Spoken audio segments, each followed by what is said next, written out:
Today at the National Press Club, Prime Minister Anthony Albanese. As he prepares for an upcoming election campaign, Mr Albanese will make his first Press Club address of the year, outlining his pitch to voters. The Prime Minister with today's National Press Club address.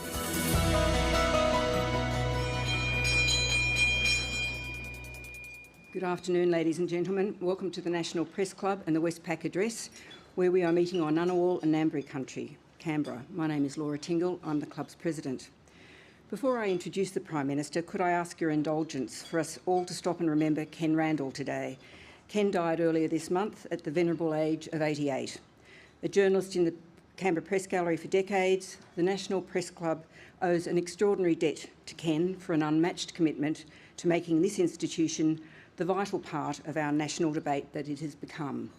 He saw the club through good times, but particularly through bad and perilous ones, and his contribution and wise counsel led to him being made the club's patron in his latter years. There will be a memorial service for Ken here at the club next Thursday morning at 11 a.m, and of course you're all most welcome to attend. An address by the Prime Minister here at the National Press Club has come to be seen as the traditional way the political year begins. In this, an election year, it seems the starters' guns have already been fired. But we look forward to the club once again being an important platform from which our political leaders can speak to hundreds of thousands of Australian voters and face questions from the journalists who cover politics every day of the year. As has been the case for the almost 3 years he has held the job, there is a standing invitation to the Leader of the Opposition to address the club. Without further ado, though, could I please ask you to join me in welcoming the Prime Minister of Australia, Anthony Albanese, to address us today.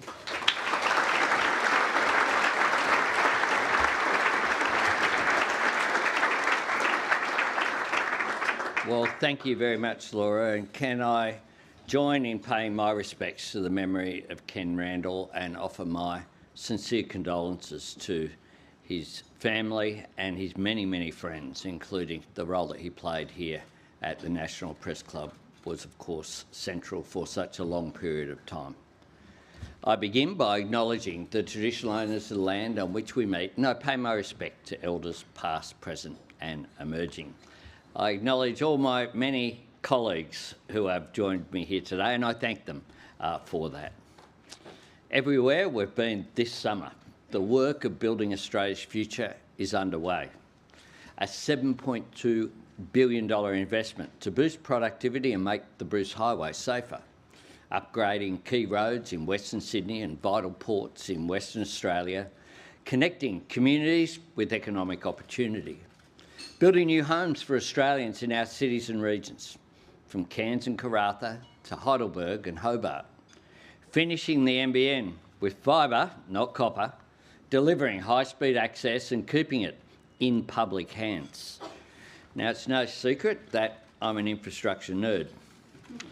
Infrastructure matters to me because I've seen the difference that it can make to people, to communities, to our regions, to our economy, to our national way of life. However, I know that building Australia's future is about more than homes and roads and ports and broadband, more than bricks and mortar. Building Australia's future is about all of us, every one of us in every part of our country. Tradies and farmers, small business owners, teachers and nurses.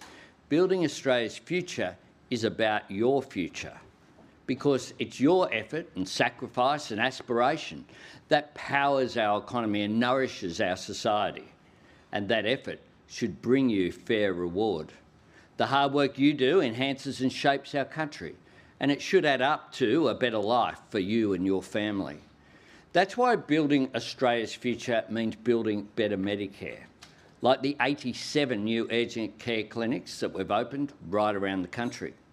Clinics that have already helped more than 1 million Australians see a doctor when they've needed it and do it just with their Medicare card, not a credit card.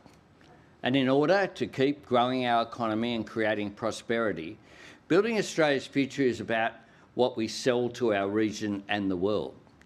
Manufacturing workers, turning resources the world needs into products the world wants through our plan for a future made in Australia.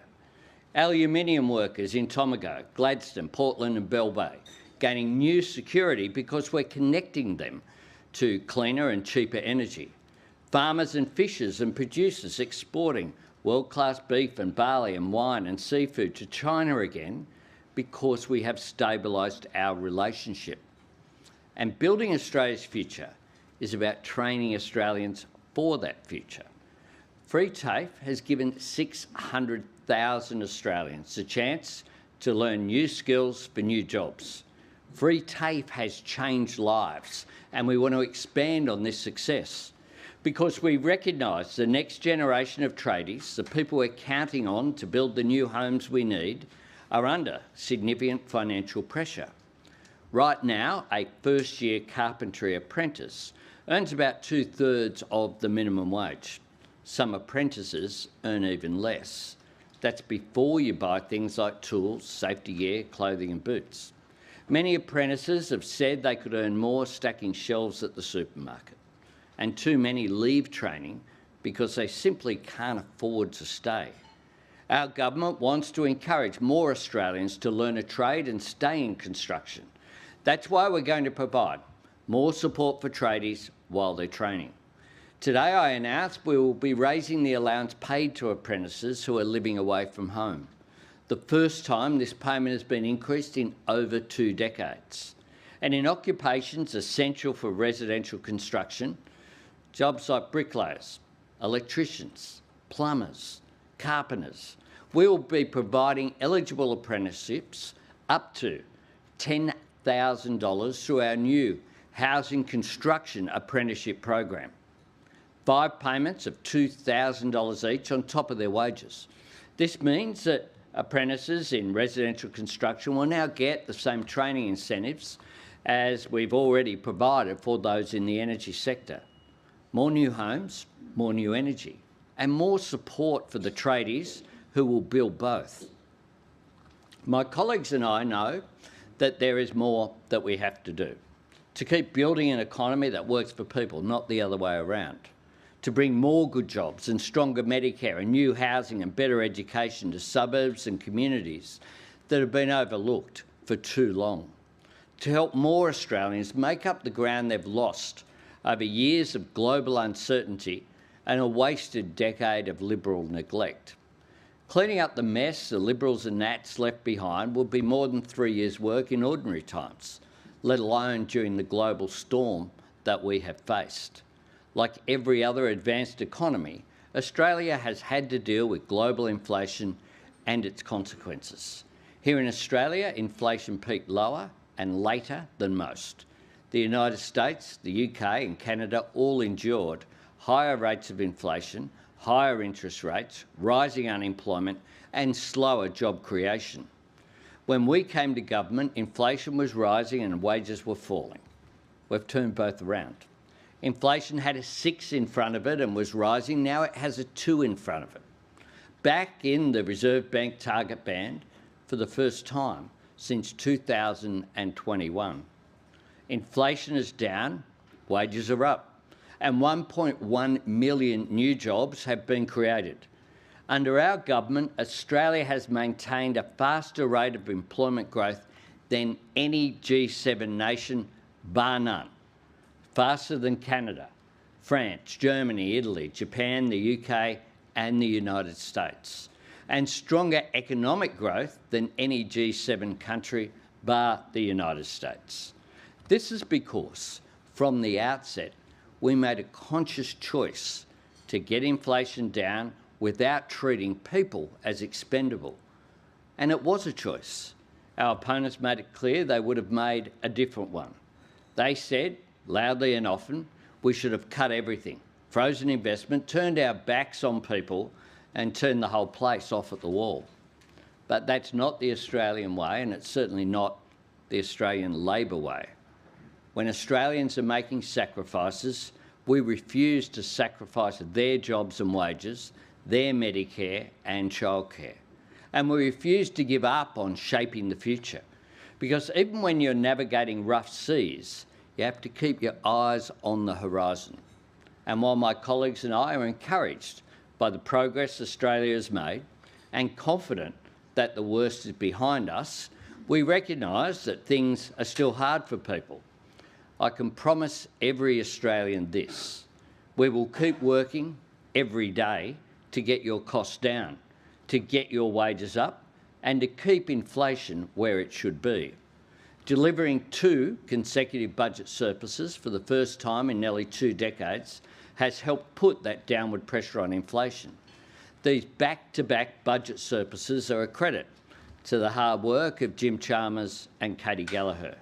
They are a measure of our responsible economic management. And so is the fact that annual real wages growth is back 4 quarters in a row.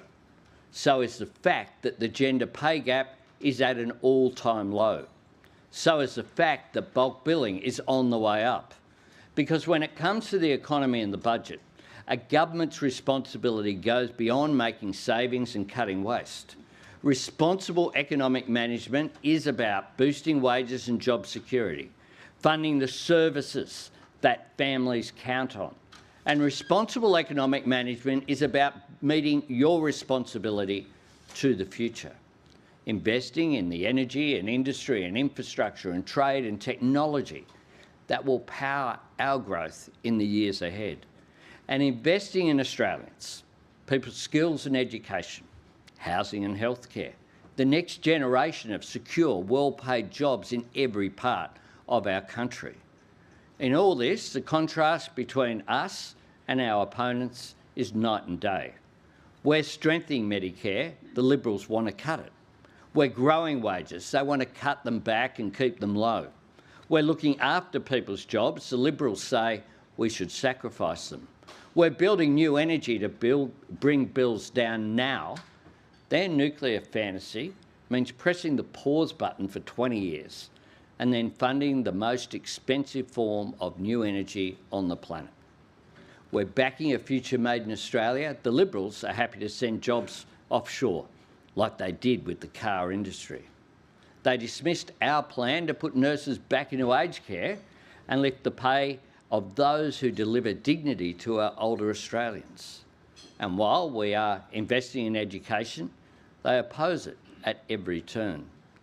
The Liberals say reducing student debt by 20% is unfair. Their deputy leader says that 600,000 Australians who've been given a chance to learn new skills through free TAFE don't value that opportunity because they didn't pay for it. They mock the 15% pay rise we're delivering for early educators, and they stand against our plans to build new childcare centres and make childcare more affordable for families.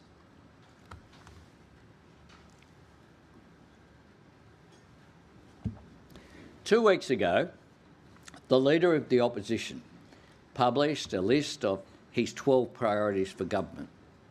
Education and skills didn't even rate a mention. For Labor, nothing is more important to building Australia's future than education. Early education, TAFE and apprenticeships, university, and of course, schools. 14 years ago, in his landmark report, David Gonski outlined a national schooling resource standard, a level of funding calculated per student designed to ensure no Australian child would be left behind. As a nation, we've never reached that level for public schools. We've never met that standard that was outlined so clearly. Today, we take a big step forward to making it happen. Today, I announce we have secured new schools funding agreements with South Australia and with Victoria. They join the ACT, Northern Territory, Tasmania and Western Australia, meaning 6 of the states and territories are now signed up to Better and Fairer Schools to meet the standards in education that Australian children deserve. And I do want to take this opportunity to thank Premier Malinauskas and Premier Allen for their cooperation. I also want to thank Premier Crisafulli and Premier Minns for their constructive engagement, and it will be ongoing. Today is about a principle that has driven me my whole life. No one held back and no one left behind. Making sure that every child in government schools gets the support they need to thrive. Because this agreement is not about dividing up the same amount of dollars in a different way. Instead, both levels of government are stepping up our commitment to schools over the decade. Importantly, this new agreement means accounting practices like capital depreciation can no longer be counted as education investment. Instead, every dollar of funding will go into helping children learn.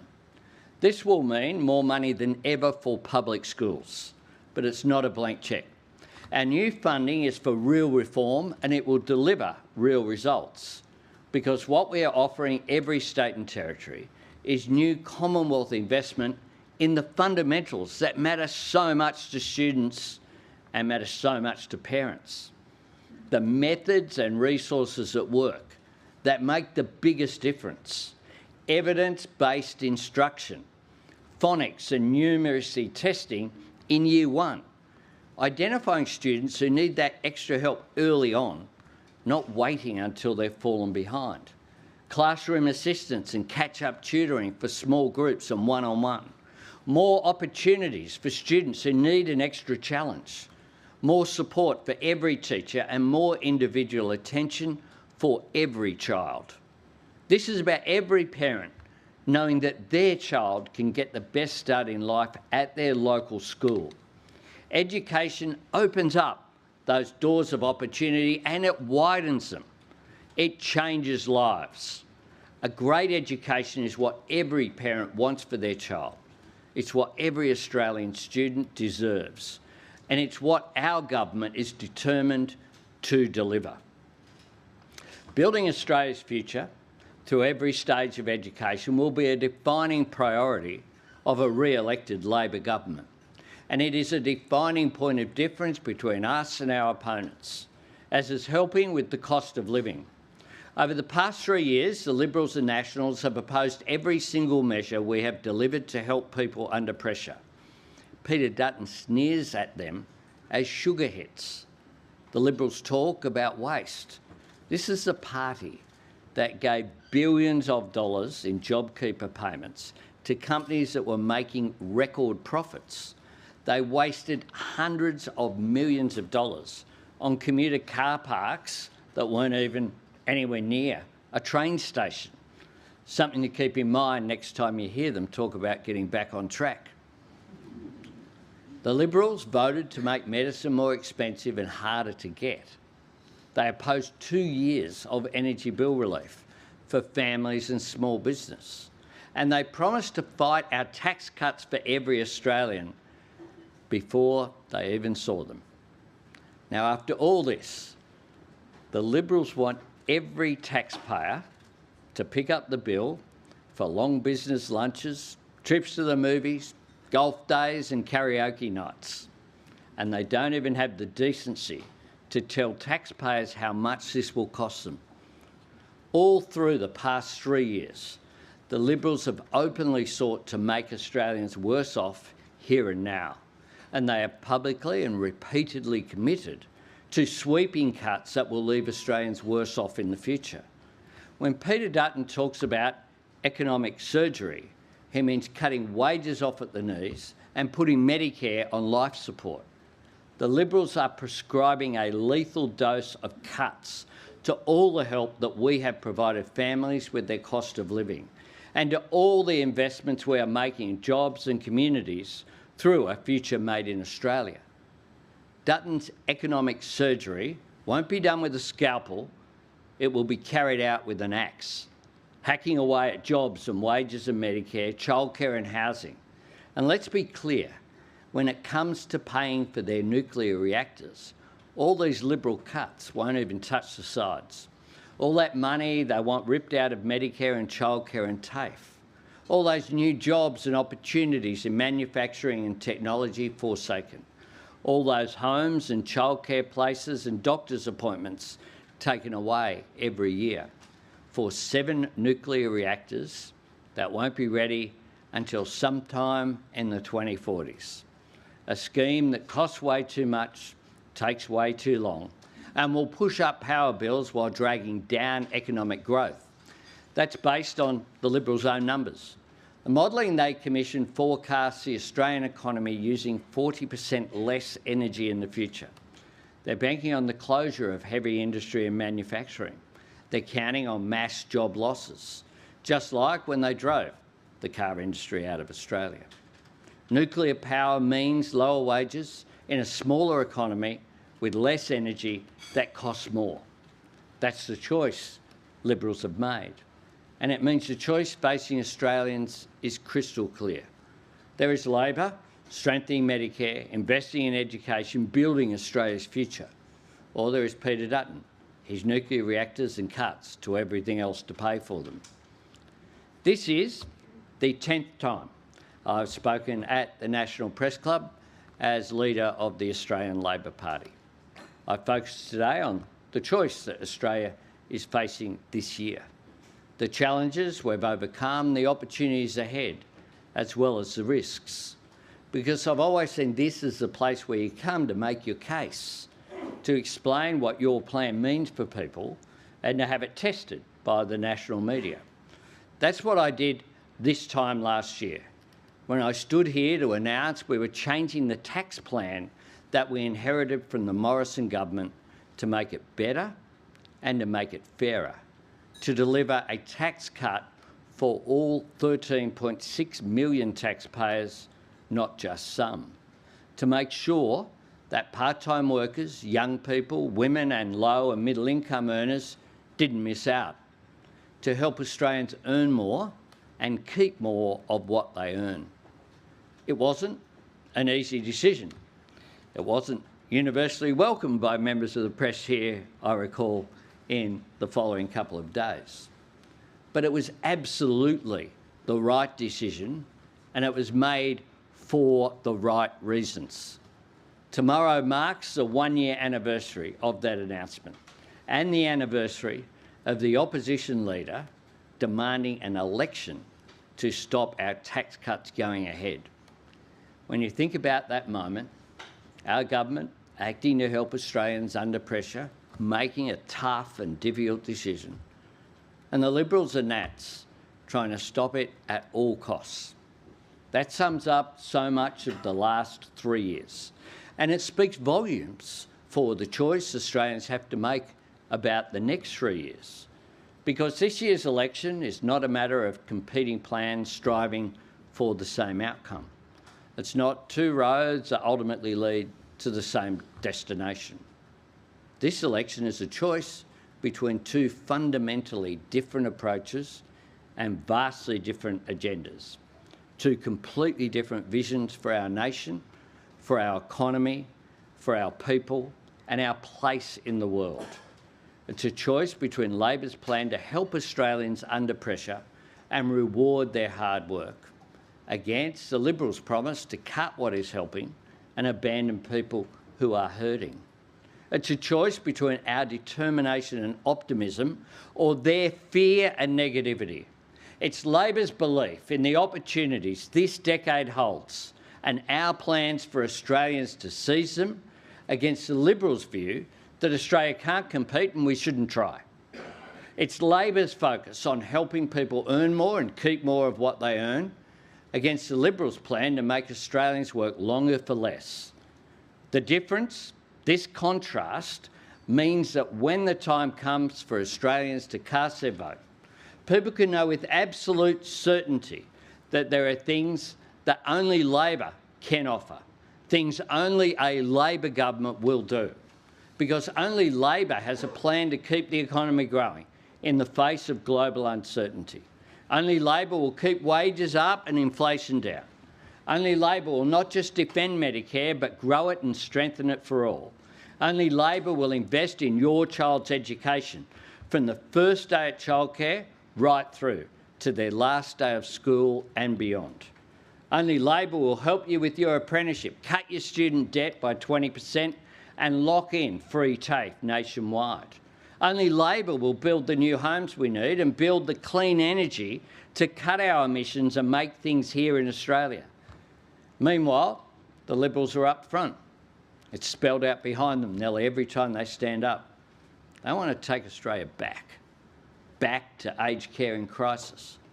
back to bulk billing and freefall, back to childcare being out of reach, back to an economic plan that boasted about shutting manufacturing down, back to keeping wages low, back to Australia being isolated on the world stage and adrift in the Pacific, back to women's economic equality being treated as a curiosity, not as a priority, back to chaos and internal conflict.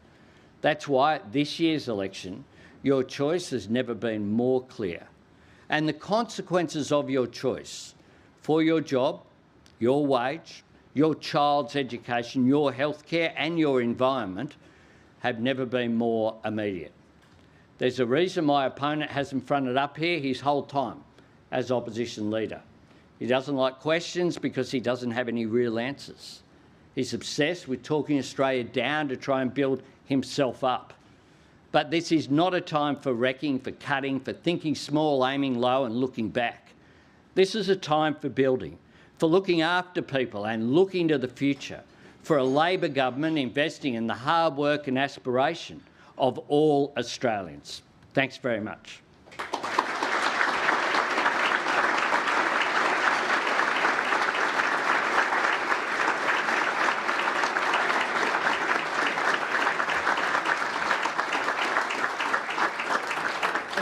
Thank you so much, Prime Minister. A couple of observations from your speech. You talked about trying to rebuild during a period of global uncertainty, and you marked the anniversary tomorrow of your tax cut announcement here at the Press Club. We've got the ultimate global uncertainty going on at the moment in the White House. A lot of executive orders have been coming out of there this week. And indications from President Trump that he's looking at slashing tax rates. He's already walked away from the OECD agreement amongst major economies on tax. I just wonder, can you realistically go to another term without actually acknowledging that you're going to have to do some sort of tax reform to fund all the sorts of things that you would like to see done for the Australian people? Well, importantly, I'd make a couple of points. One is we managed to deliver not one but two budget surpluses. Pretty important.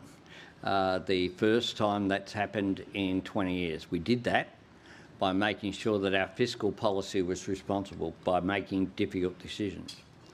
We also made sure when we did the tax cuts that we kept the same amount, basically, $107 billion. The Morrison tax cuts were worth $106. We did that understanding that we had to make a difficult decision, effectively. We had to take some off the top end in order to make sure that people weren't left behind. That was a tough decision that we made. That was an important decision that we made as well. We will, of course, continue to examine responsible economic management. We've been through my EFA and we're going through budget preparations now as we speak for this budget. The ERC met yesterday and we continue to engage in those issues. So over the coming weeks and months, obviously, we'll outline a range of policies that we will take to the election.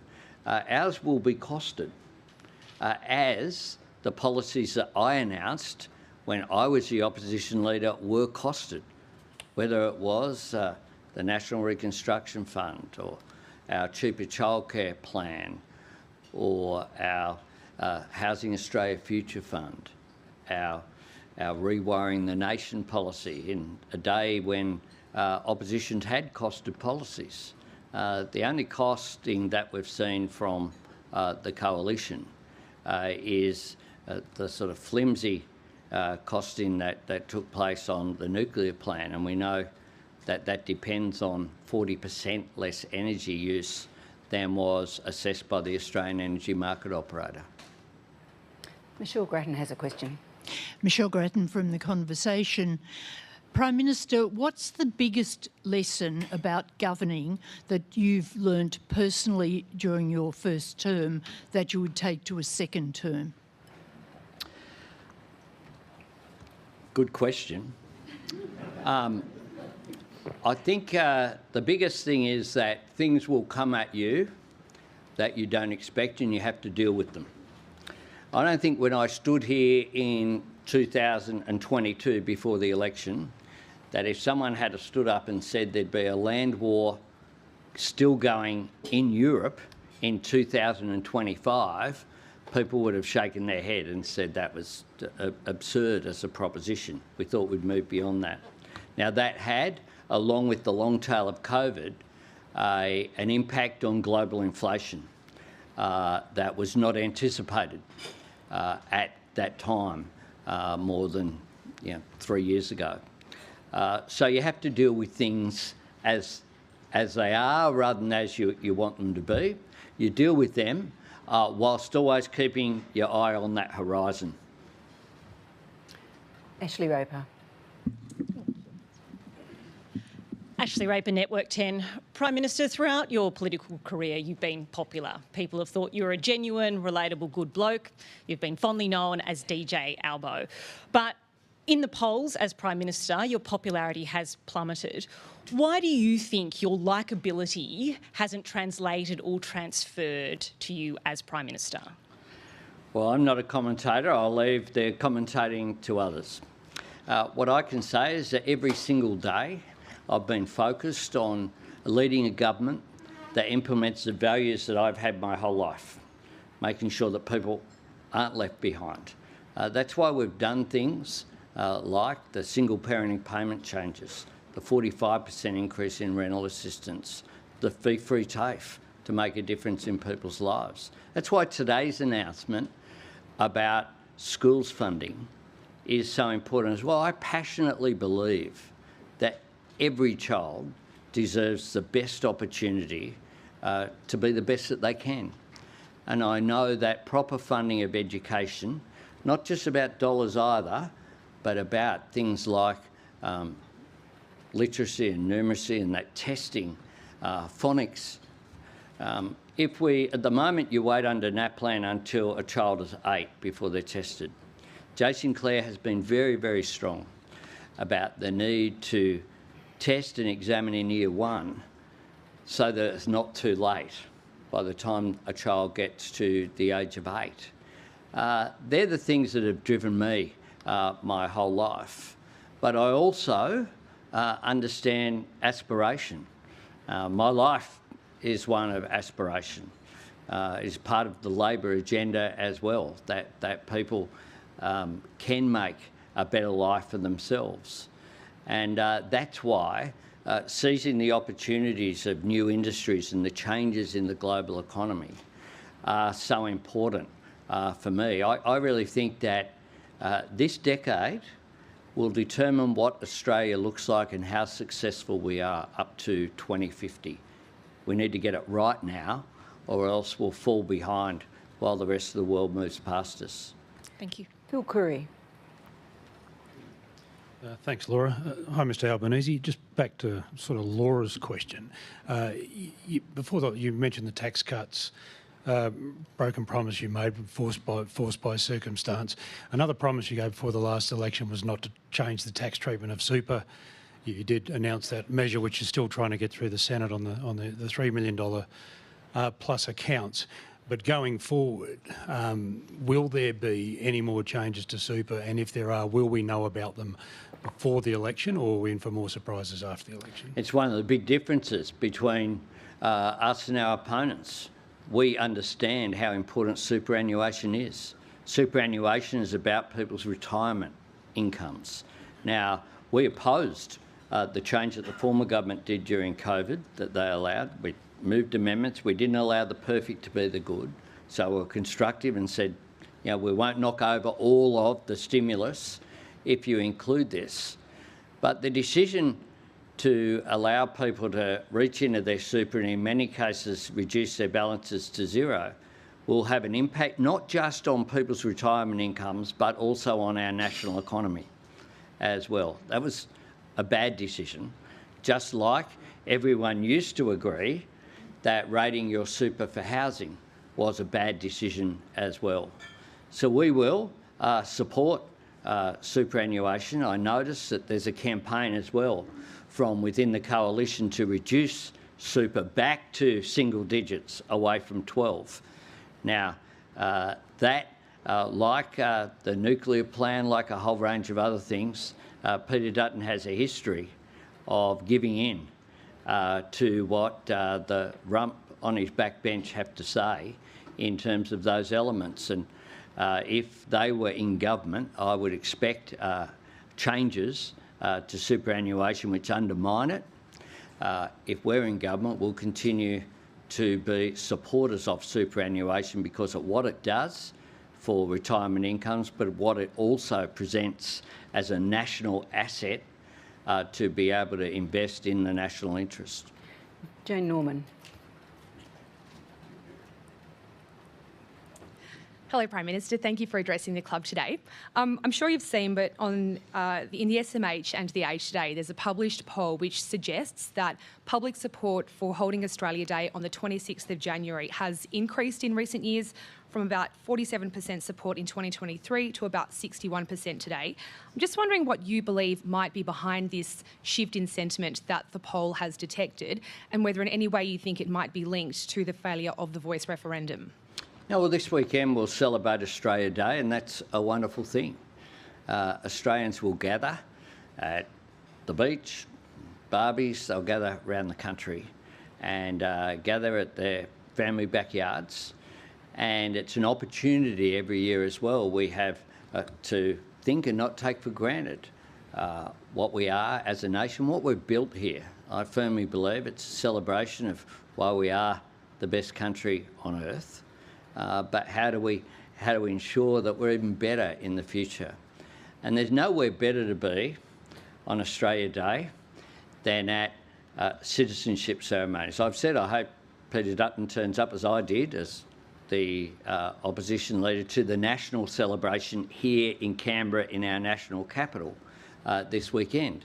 The Australia Day Awards tomorrow night are an inspiration every year. And the citizenship ceremony, seeing the joy on people pledging their allegiance to our country, is something that lifts me up every year. And the other thing that happens at Australia Day is there is a focus on the fullness and richness of our history, including the fact that we all share this continent with the oldest continuous culture on earth, and what a privilege it is. So the first thing I'll do Sunday morning is a private ceremony that happens every year here with the Prime Minister of the day and the Governor-General, with Indigenous leaders on the banks of Lake Burley-Griffin. And it's a wonderful thing.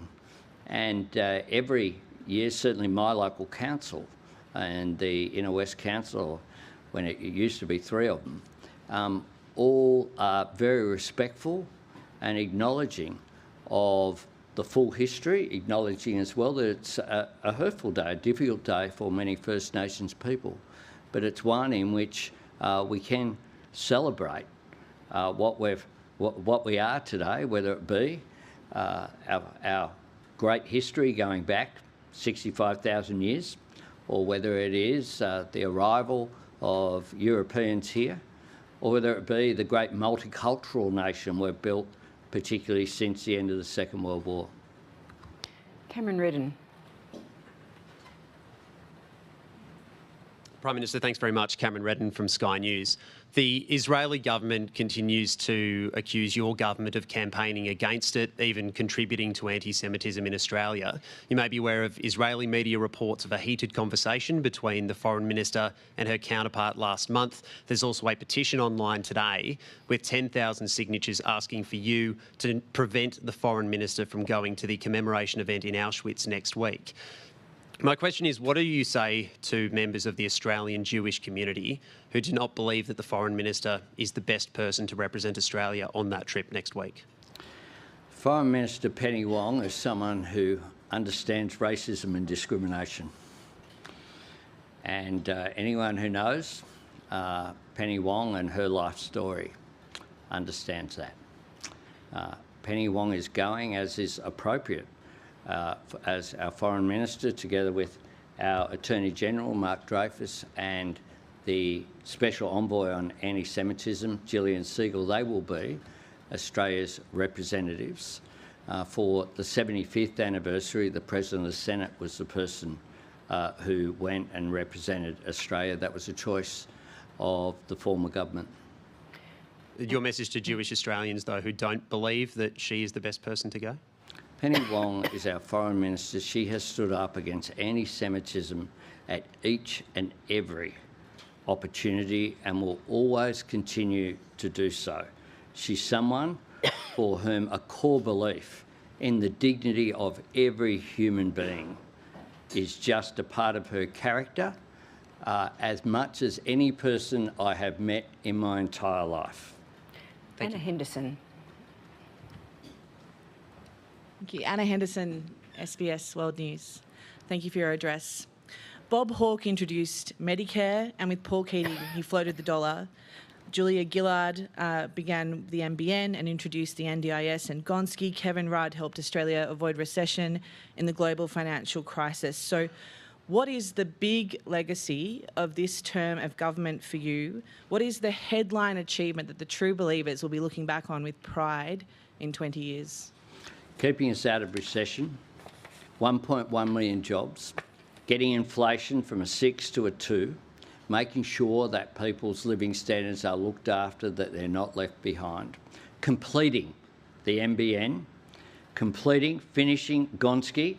It's taken a long time, but it was on pause and went backwards when the former government came in and ripped tens of billions of dollars out of education, turning the decline in Medicare around, and importantly, moving towards, just as Labor governments have moved and created, Medicare, universal provision of superannuation. We're taking the steps, and I announced in December, for universal provision of childcare. This will transform the way that Australia functions, will transform opportunity, and will make sure that every young Australian gets the best start in life. Charles Croucher. Thank you, PM. Charles Croucher from the Nine Network. Before the Queensland election, David Crisafulli categorically ruled out leading a minority government. You've previously ruled out a formal agreement with the Greens, but would you lead a minority government if that's what the Australian people deliver? And do you believe your experience with the last minority government actually helps you in that circumstance? Well, we won't be entering into any coalitions. The only coalition that exists is the Liberal Party and the National Party, and quite often it's the Liberal Party, National Party and the Greens when it comes to the Senate, combining to block and delay in what I call the no-alition. They're saying no to all the housing reforms, for example, saying no and delaying them, saying no at the moment to issues like superannuation for fairer treatment of superannuation at the very high end. So my government intends to be a majority government. That's what we're working towards. And I said it before, the last election, and indeed in 2013 when I became Deputy Prime Minister, we refused to do arrangements. We just continued to govern on the floor of the Parliament. I'm someone who, though, has always given respect across the board. My door's open to Liberals, Nationals, to a range of people who crossbenchers want to see me. I think that's important as well. But as far as agreements are done, the only coalition sits on the other side. Mark Riley. Thanks, Prime Minister. Mark Riley from the Seven Network. Almost every day, if not every day, your opponent, Mr Dutton, calls you a weak leader. In footy terms, he says you're too soft. I'm just wondering if you think you need to be tougher to take on a second term and how you might do that. I'll tell you what weakness is. Weakness is not having the guts to come to the National Press Club. Weakness is holding one press conference at 1:45 before question time begins at 2 over the last 6 months and not facing the Parliament House press gallery. Weakness is just saying no to everything before you even see the detail. What's tough is coming here, fronting up, as I did last year, saying that we have changed our mind on tax cuts. Fessing up, making it very clear, it wasn't what we said we would do, but it's the right thing to do. And you'd recall your reports at the time were not glowing of that decision, with respect. We were right to do so. It's the toughest thing I've done this term. It's absolutely the right thing to do. Some people, I not only did it, I brought the team with us as well. Toughness is also about how you lead. You know, we did, Bill Shorten resigned this week. We replaced Bill. We've had the swearing-in ceremony on Monday. My government's 50% equal representation now in the Cabinet, with the exception of myself as PM. We're still waiting, I think, unless something's happened this morning. I can't even make a decision about who his Shadow Minister for Foreign Affairs is, who the spokespeople are. When our mate from Queensland hit the fence and resigned, and when Julie and Lisa left, these vacancies have stayed vacant forever because he can't even stand up to people in his own party room. That's not leadership. I lead a team. I lead a team in a way that's collegiate, that brings people with me. That's why last year, make no apologies for the fact that we brought the entire caucus together to ensure that they made the decision as well. They owned it and would go out there and advocate for the change we made on tax. We'll continue to make difficult decisions in the national interest, even if at times there's a personal cost to it, because I'm determined to lead a government that changes the country for the better.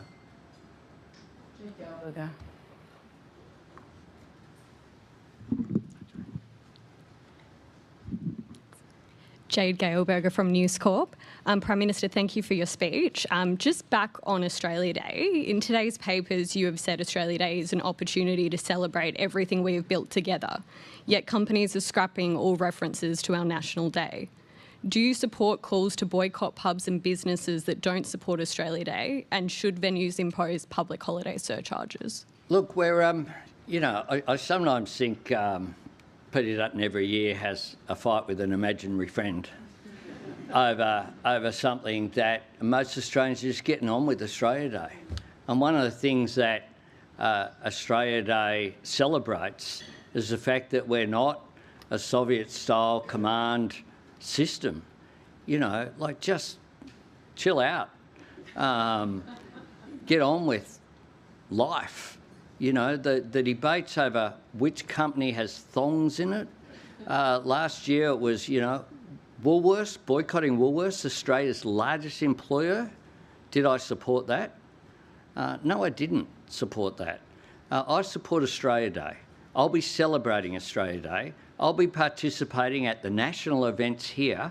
I hope that Peter Dutton joins me in a bipartisan show of support for our National Day in our national capital. David Crowe. Thanks, Laura. Thanks, Prime Minister, for your speech. Many topics to ask you about, but I think I'll follow up on Mark Riley's question. It's true that Peter Dutton hasn't appeared here at the National Press Club. I can say as a former director of the club, he has that standing invitation, and it's been there for some time. Clearly, one way in which to get the opposition leader and yourself to take more questions is to hold a debate. Do you commit to having 3 debates ahead of the election, and do you commit to having one of those debates here at the National Press Club? I'm happy to commit to having debates. My campaign director is here, Paul Erickson, and he's responsible for all of those negotiations, and I hope he does the right thing and delivers. I certainly think this is an appropriate venue for a national debate here, because what it does is it allows journalists from across the spectrum, as we've had here today, from the full spectrum of diversity of media to be able to ask questions. So here and 3? I leave it up to Paul Erickson to finalise that, but certainly I would applaud his diligence and skills if that is the outcome. Of course, the first debate ever was conducted here in 1984, so we've got history. Jeff Chambers. Yeah, Jeff Chambers from The Australian. Prime Minister, before the last... I'll even offer to give Peter Dutton a lift down from Parliament House in case he can't find it. Before the last election, you spoke about restoring integrity and responsibility to politics. You told Australians, if I get something wrong, I'll own up to it, and that you would unite the country and bring people together. On 3 issues, your government's leadership in response to anti-Semitism, Labor's promise to reduce power prices by $275 by 2025 this year, and your decision to proceed with the Indigenous voice referendum despite expectations it would fail amid a cost of living crisis. Will you own up to getting these issues wrong or acknowledge that mistakes were made? I'll go in reverse order. I stood here and every time I stood up it wasn't on election night, every time I stood up and gave a major speech, and I gave 10 vision statements. I came to the National Press Club on multiple occasions. I'd begin by reaffirming the commitment that Labor had to Indigenous recognition in our Constitution. And that was something I note that Scott Morrison promised to do in the lead up to the 2019 election as well. People from both sides had said that. And going back to John Howard promised Indigenous recognition in our Constitution. So that was something that had been around for a very long period of time. So I reject Was the timing wrong? I reject the assertion that you make.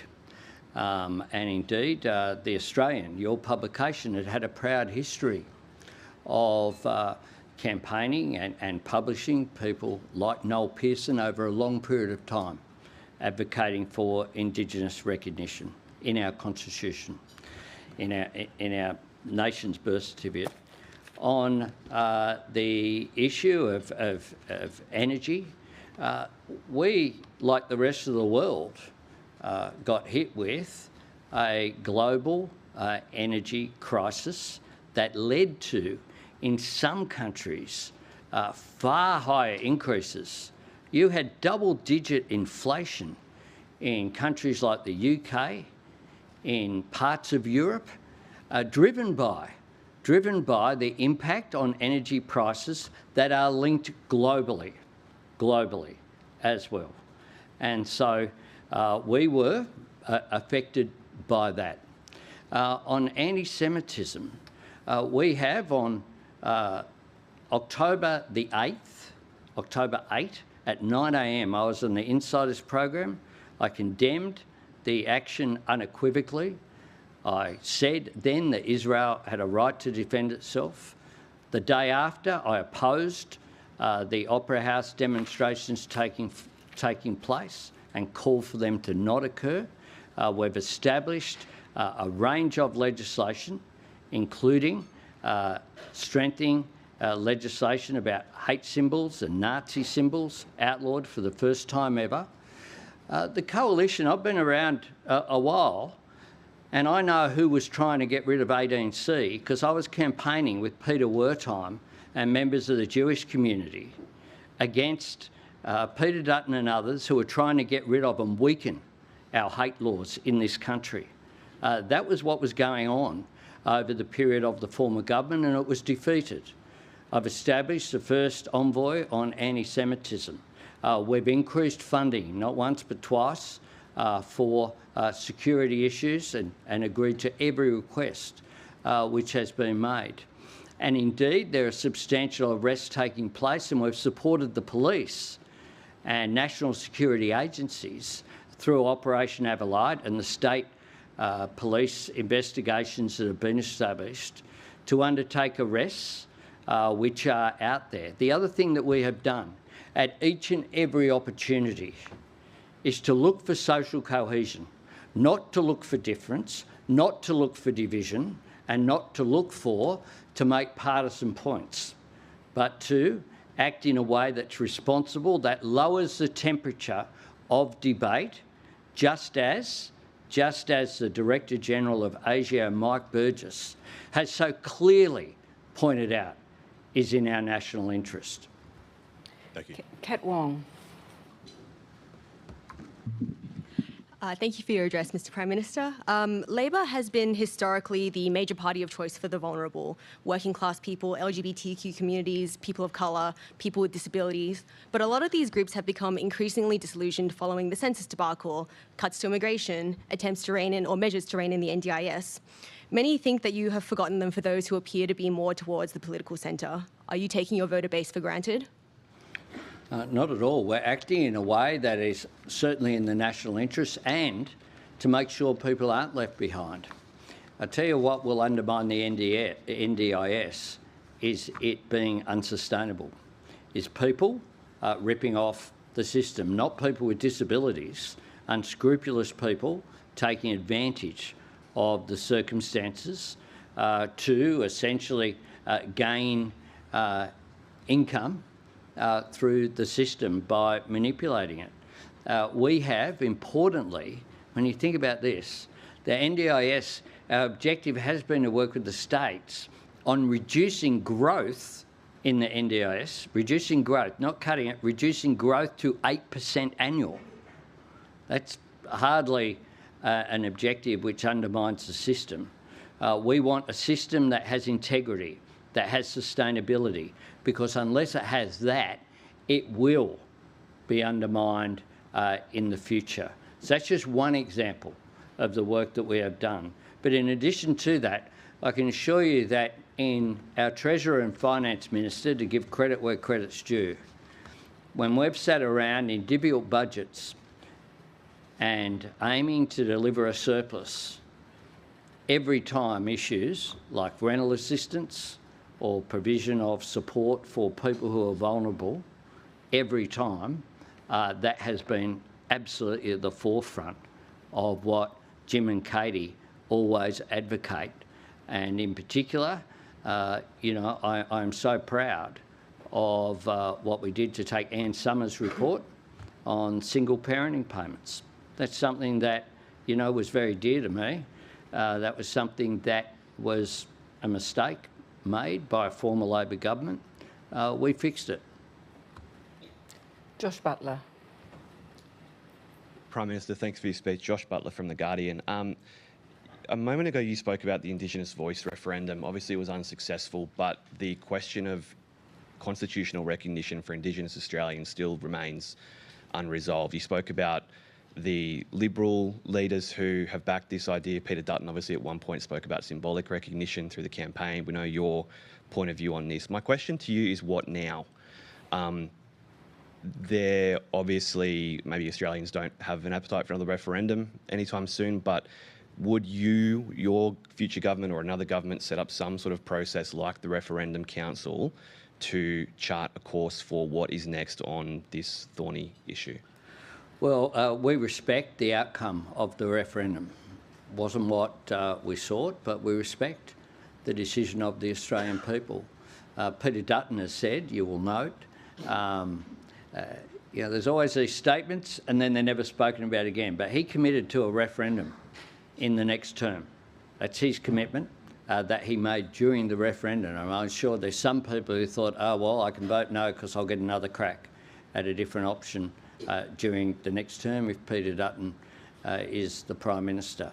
What we are concentrating on is closing the gap, is what are the practical measures that we can make, particularly about economic empowerment. I went to Gama in the end of second half of last year and outlined what was the focus of our agenda.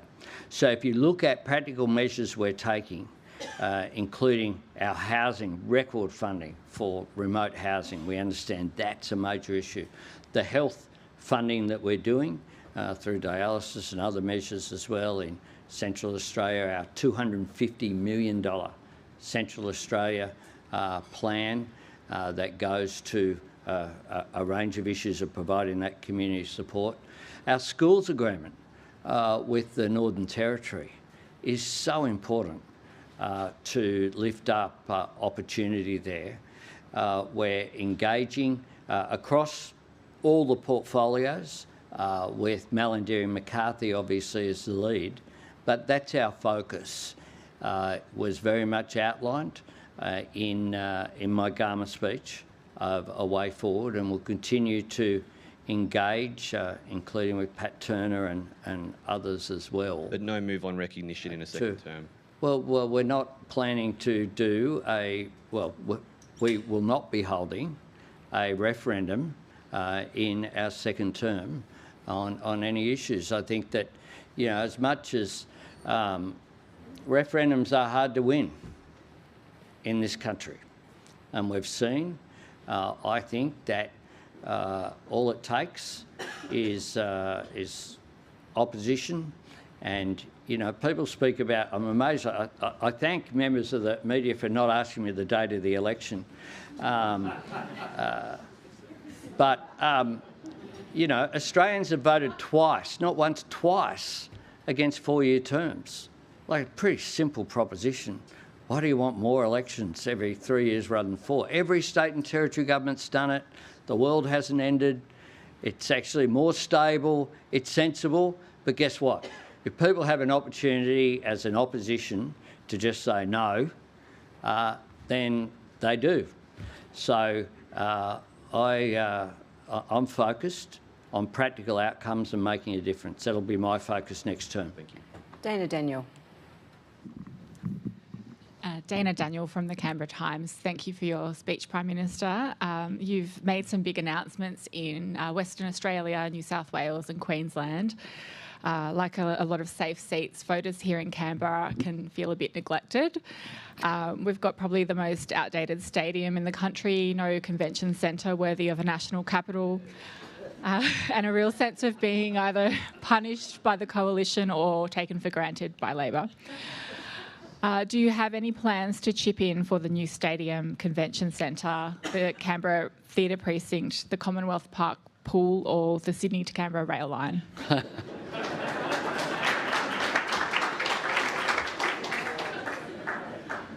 Always back self-interest, it's trying, as Keating said. Well, I don't want to go through the list of what is now my local community here. Is a fantastic place to live, I'll make that point. But we have put $500 million into our national institutions just down the road here. We had a national art gallery that has a single piece of art, thanks to Gough Whitlam, worth $500 million that has buckets on the floor because the roof is leaking, and the same venue that has blue poles. The National Museum, the National Portrait Gallery, all of these national institutions. The National Archives had our precious history essentially going to dust because there was no proper funding of it.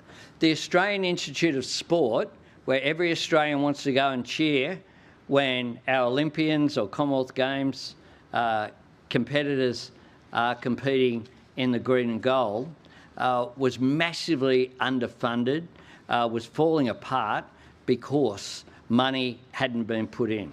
That's before you get to the light rail line here and other infrastructure, including the wonderful environment here around the Murrumbidgee River that has been funded as well. So we think the national capital, I firmly think the national capital and our national institutions matter. I am, some people who've watched me for a while have said, you're a conservative when it comes to national institutions and those things. I love the Parliament. I think that the Prime Minister should live in Canberra. Call me old-fashioned. The Prime Minister's residence is the Lodge, not Kirribilli House.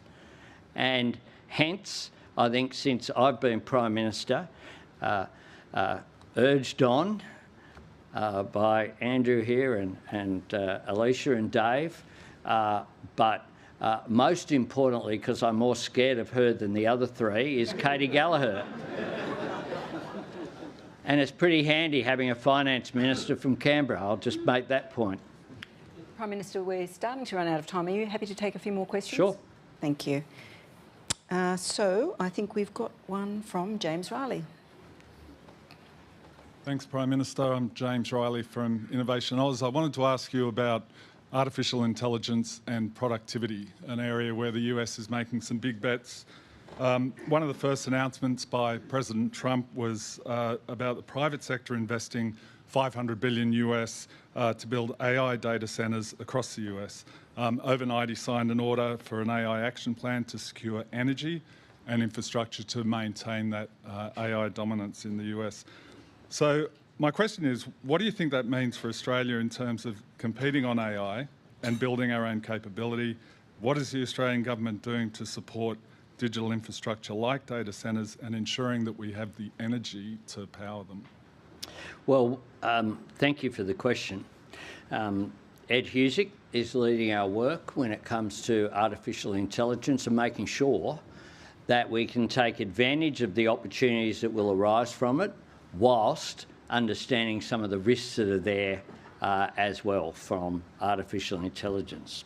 When it comes to our capacity to engage in the new economy, which includes AI and new technologies, we will need more energy, which is why Australia has potentially, and there have been significant investments from companies like Microsoft here in Australia, something I announced in Washington, DC, when I was there for my state visit. The idea that Australia will need 40% less energy than what the Australian energy market operator says will be required essentially says not just, our aluminium and steel industry being offshored, but it also means no capacity to deal with things like data centres and new technologies that will require significant energy resources. And the other things that these data centres will look for, because they're global industries, is their carbon footprint. So I'll be looking for opportunities for green energy in particular. And that is a significant advantage that we have. That's why the work that Chris Bowen is leading is so important for Australia, for not just traditional manufacturing, making things, but also these new industries that will employ tens of thousands of people, if not hundreds of thousands over a period of time. I mean, we made a commitment at the last election for 1.2 million jobs in tech, essentially going forward with the Tech Council. This is a huge opportunity, and I've been a part of discussions with significant corporate interests about investing here because of the opportunities here with green energy, the advantage that we have, comparative advantage in our legal security, if you like, our political stability, and where we're located in the world as well. Just to our north, fastest growing region in the world in human history. There's nowhere you would rather be than right here. So whether it's these issues or the Quantum issue that we're dealing with in Queensland, these are opportunities for Australia, and my government wants to seize them. Peter Hobson. Thank you. Peter Hobson from Reuters. Thanks, Prime Minister. I wanted to ask what you think of President Trump's decision to pull out of the Paris Agreement on climate change, and what implications that might have for Australia and for the wider Pacific. Well, I don't think it came as a surprise, and he leads a sovereign nation, and Australia's a sovereign nation as well. And we obviously will not be doing that. And we see that there is a challenge of dealing with climate change, but we also see it as a massive opportunity. And we intend to seize that opportunity. And potentially, of course. There are in a range of areas as well, first mover advantage. We'll wait and see what the implications are for where capital flows. But I say as well that many of the issues that have been established in the US, such as through the Inflation Reduction Act, we'll wait and see what the implications are for their domestic politics, if you like, because that has resulted in a flow of capital being focused on the United States because of the advantages that they have. Now, we have engaged in investment and attempts to attract capital here. Part of the announcement we've made just this week on green aluminium is a major one. We're working on steel, batteries. All of these issues are ones in which Australia has potential opportunity. We'll await what the implications are for the United States based upon what they do domestically. But if you're talking about jobs, there's a lot of jobs involved in the transition to net zero. Our last question, just because we're being beaten by time, will be Anthony Galloway. Anthony Galloway from Capital Brief. Thank you, Prime Minister. The average Australian listening to your answer to Jeff's question may be forgiven for thinking that you have no regrets as PM or you wouldn't have done a single thing differently. So my question is, over the last 2.5 years as PM, would have you done anything differently? What's your biggest regret? Well, of course, any Prime Minister can do things in a way that are perfect, perhaps.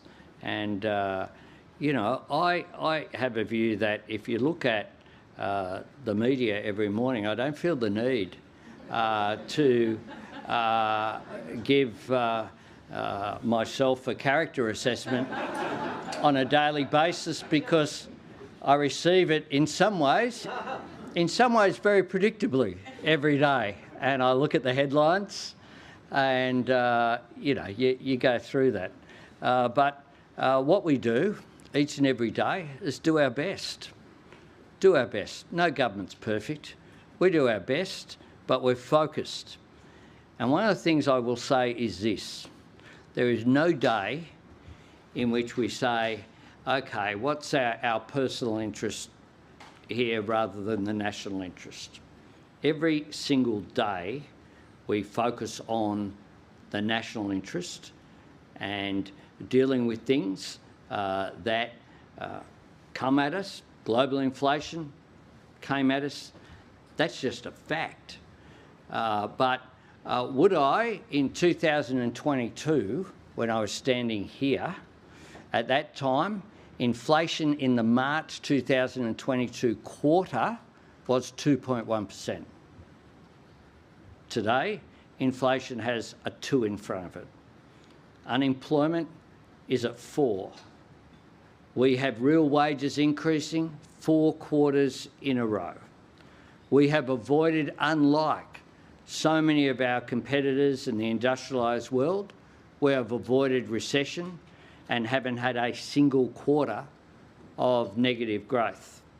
And we've done all of that while producing 2 budget surpluses and making sure that we've continued to have our focus, our eye on that horizon of strengthening Medicare, of giving people educational opportunity, of increasing gender equity that we regard as important, dealing with climate change, repairing our relationship with our Pacific neighbours, where we were frankly in the naughty corner for a long period of time with our closest neighbours, and with ASEAN as well to our north, repairing the relationship with China so that jobs are being created through more than $20 billion of exports.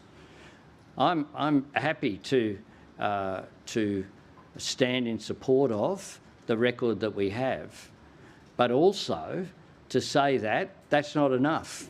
That's not how you win a second term. You win a second term through also what's the offer for the second term. And we've already outlined making free TAFE permanent, a 20% reduction in student debt, cheaper childcare, making the 3-day childcare guarantee, childcare infrastructure investment, the announcements we've made today about schools, something that I haven't seen a drumbeat out there in the media saying what's happening with Gonski. You know, people sort of put it in the too hard basket. We've got on and done it. And, you know, I'm confident that we'll continue to talk with the 2 outstanding states. These are the things that drive me to make a difference each and every day. Not self-analysis, I get enough of that from you fine people, and that will continue, and that's your job. I respect all of that. My job is to get on with building a better Australia. That's what I intend to do. Please do.